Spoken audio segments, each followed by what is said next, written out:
सही वाले हैं शेख साहब। नहीं नहीं, देखो इनको ख्याल रखना चाहिए ना कि हमें लोग देखते हैं और फिर इस तरह से अच्छा नहीं लगता ना।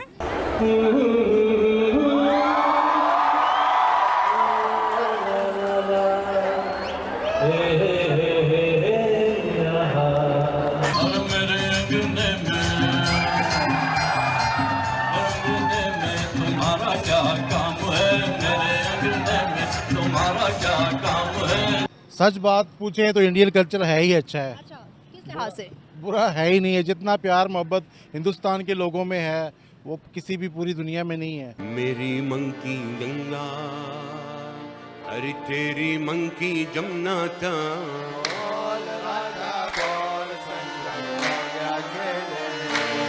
तो वहाँ पे आपको पता है उम्रा हज ये सब कुछ होता है, तो वहाँ पे इस तरह के काम तो अच्छे नहीं ना लगते। नॉन मुस्लिम है, उसने ये प्रूव करवाया कि नॉन मुस्लिम होते हुए भी हम मुस्लिम्स को भी नचा रहे हैं। मुस्लिम्स के साथ भी हम कनेक्शन बना गए हैं, सऊदीया के साथ वो कनेक्शन बना गया, अफगान के साथ वो बना रहा है, ईरान के साथ।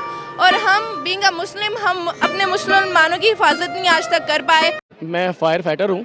अच्छा, और मैं सऊदीया में 2 साल ड्यूटी की है। जबरदस्त। तो मैं हैरान हूँ कि हम मुसलमान हैं, वो मुस्लिम कंट्री है, लेकिन उनके जो करतूत हैं वो हमारी मुसलमानों की झुकाव की तरफ नहीं है। हाँ। वो हमें कहते हैं रफ़ीक। अच्छा। रफ़ीक का मैंने होता है दोस्त। अच्छा, और गैर मुस्लिम को, हिंदू को वो कहते हैं सदीक। हिंदुओं को सदीक कहते हैं। सदीक का मतलब है सच्चा दोस्त। अरे वाह, हमें दोस्त और उन्हें सच्चा दोस्त। उन्हें सच्चा दोस्त। बड़ी हम ज्यादती तो कर रहे हैं चट्टे सऊदी हम अरब। जैसे कहते हैं ओए इधर, वो ये ओए, और उनको वो जी, उनके लिए जी है। और ये अच्छा, ये बड़ी इंटरेस्टिंग बातें हो रही है। सऊदी हमें कहते हैं ओए इधर आ, इंडियंस को कहते हैं जी इधर आ। देखें जी, फिलहाल तो वो हिंदुओं की तरफ ही हैं। जो अरब कंट्रीज हैं उनका झुकाव जो है वो ऑलरेडी हिंदुओं की तरफ ही है। आपने जो दिखाया है बिल्कुल गलत है, ये होना नहीं चाहिए। ये तो अरबी जितने भी हैं ना, उनके जो अरब के बड़े लोग हैं उनको चाहिए इनको पकड़े, सजा दे। वो हाथ काट देते चोरी वाले को, इनका को भी सजा निकाले ना। जरा तस्वीर से तू निकल के सामने आ मेरी महबूबा। हिंदुस्तान के कल्चर को इतना ज़्यादा पसंद किया जा रहा है दुनिया में, गोरे हों, इस्लामिक कंट्रीज़ हों। वो जब इंडिया वहाँ पर स्कूल की एजुकेशन जो है वहाँ उन्होंने इस म्यूज़िक एजुकेशन भी अलाउ कर दिया कि भाई आप म्यूज़िक एजुकेशन कर सकते हो। क्यों, क्या वजूहात है?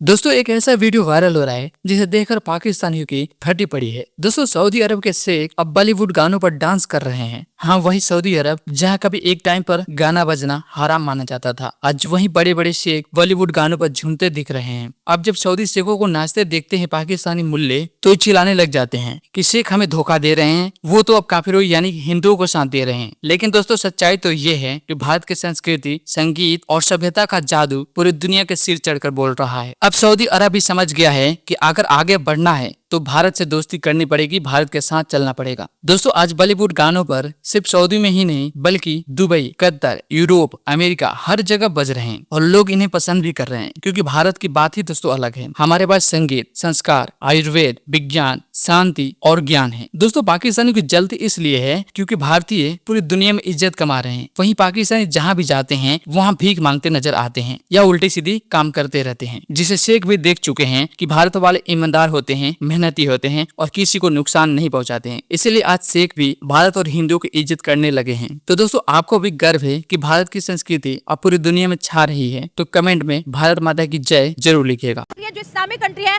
उनका जो झुकाव है, उनकी जो अट्रैक्शन है हिंदुइज्म के साथ क्यों जुड़ रही है? इस्लामिक कंट्रीज आखिर क्यों इंडिया से इतना इन्फ्लुएंस है? देखिए, इस्लामिक कंट्रीज में सबसे जो पिलर समझा जाता है ना, वो सऊदी अरेबिया को समझा जाता है कि सऊदी अरेबिया जो है ना वो उसको इस्लामिक जो दुनिया है उसको लीड करना चाहिए, इस्लामिक उम्मा को लीड करना चाहिए। लेकिन सऊदी अरेबिया जो है वो पाकिस्तान और बाकी कंट्री से ज़्यादा वो इंडिया की तरफ है, उसका झुकाव इंडिया की तरफ है, इन्वेस्टमेंट इंडिया में, सब कुछ इंडिया में है। इवन के पहले यही हम सुनते थे बचपन में कि जो है ना वो सऊदी अरब में पाकिस्तान और बांग्लादेश के लोग हैं, हिंदू नहीं हैं। इवन अब तो हिंदू भी वहाँ जा रहे हैं। ये लास्ट टाइम मैंने सुना है कि वहाँ शराब खाने भी ओपन हो गए हैं। उससे पहले सुना कि वहाँ पे ड्राइविंग लेडीज़ को अलाउ नहीं है, वो भी अलाउ हो गया। तो अब क़यामत में यही होगा कि इस्लाम को लोग बैक पे रखेंगे और दुनिया को जो है ना वो फ्रंट पे रखेंगे, और दुनिया के लिए वो क्या होगा, वो ये नहीं देखेंगे ये इंडिया या पाकिस्तान, उन्होंने अपने फ़ायदा देखना है, ठीक है, जहाँ से उनको फ़ायदा मिल रहा है वो उसकी तरफ। मतलब दुनिया के जो पॉलिटिक्स है, अब वो जो इस्लामिक कॉन्सेप्ट से, जो स्पेसिफिकली इस्लामिक कंट्रीज़ है, उससे निकल के अब हर कंट्री अपने लिए सोच रही है कि मेरे मुल्क के, अब सऊदी अरब इन्वेस्टमेंट बढ़ा रहा है टूरिज्म के जरिए, और आपको पता है कि इस वक्त दुनिया में चाइना के बाद देखें तो सबसे बड़ी आबादी इंडिया की है। हर कंट्री चाहती है कि हमारे ताल्लुकात उनसे बेहतर हो, मार्केट भी अच्छी मिलेगी, टूरिज्म भी अच्छा मिलेगा, और इसके साथ साथ आप देखिए किसी भी मुल्क का जो है गुजारा जो है इंडिया के बगैर नामुमकिन दिख रहा है। बिल्कुल ऐसे ही है मैडम। देखें सऊदी अरेबिया है, उसके बाद यूएई है, यूएई में भी यही कॉन्सेप्ट है, वहाँ पे इंडिया जो है ना वो बहुत बड़े बड़े बिजनेसमैन जो हैं वो इंडियन हैं, ठीक है। मतलब मैंने आपको बताया कि जितने बड़े बड़े बिजनेसमैन हैं ना वो इंडियन हैं, ठीक है। यूएई का भी झुकाव जो है ना वो इंडिया की तरफ है। उन्होंने देखना है कि हमें फ़ायदा कहाँ पे है। कि सऊदी बेसिकली हमारा इस्लामिक पॉइंट ऑफ व्यू से हब कंसिडर होता है, और जिस तरह की ये वीडियोस मतलब मंजर आम पे आ रही हैं टिकटॉक्स पे या सोशल मीडिया पे, तो सबसे पहले तो हमें लम्हा फ़िक्रिया है इस पे कि हमारा इस्लाम जा किस तरफ साइड पे रहा है। और सऊदीया हम लोग जाते हैं अपने एक बेहतरीन काम को अंजाम देने के लिए, और वो लोग जो हैं वो किस तरह की छाप छोड़े हैं मुआशरे पे कि हम एक इस्लामिक रिपब्लिक हैं, और सऊदीया में इस तरह की वीडियोस का बनना ये सिर्फ़ और सिर्फ सवाए नंगो आर के और कुछ नहीं है। तो हमें सबसे पहले तो इस बारे में सोचना चाहिए कि हम मुसलमान हैं तो किस तरह के हैं। मुसलमानों पे जुल्म की बात करते हैं। आपने 1971 में, मार्च 1971 से लेकर दिसंबर 1971 में 30 लाख बंगाली मारे थे, वो मुसलमान नहीं थे? मुझे बताएं ना, वो क्या वो कोई और थे? वो भी मुसलमान थे ना। अब आप ये क्यों नहीं बताते कि हम कारगिल में भाग कर आए थे?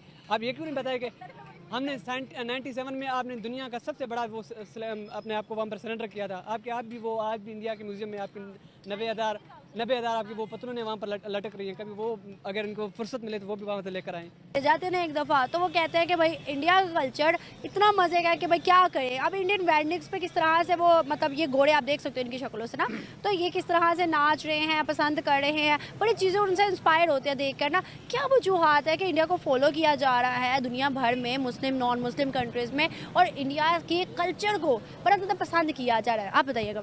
गोरों ने तो अब इसको पसंद कर रहे हैं ना, हमने तो पीछे 50-60 सालों से इंडिया के कल्चर को पसंद किया हुआ है। हमने तो उनके सिर्फ कल्चर को पसंद किया हुआ है, अपनी शादियों में, अपनी रसूमात में अपनाया हुआ है। हम सिर्फ हिंदू को नहीं मानते, बकाया उनके कल्चर को मानते हैं, उनके फूड को मानते हैं, उनकी हर प्रोडक्ट को मानते हैं। सिर्फ हमें हिंदू होने से इख्तलाफ है। शायद वो अगर मुसलमान हो जाए तो शायद हमें फिर इख्तलाफ आज शुरू हो जाएंगे, शायद फिर हमें ये प्रोडक्ट भी गंदी लगने लग जाएगी, शायद उनका कल्चर भी गंदा लगना चाहिए। मुसलमान का दुश्मन है, ठीक है। हमें देखें, हमें क्या ज़रूरत थी कि इंडिया का कल्चर अडॉप्ट करने की? हमने क्यों नहीं ईरान का लिया, ठीक है? क्यों नहीं हमने किसी इस्लामिक कंट्री का कल्चर अपनाया? हमने अपना कल्चर क्यों नहीं तलाश किया कि हमारा कल्चर क्या है? कैसे तलाश करते?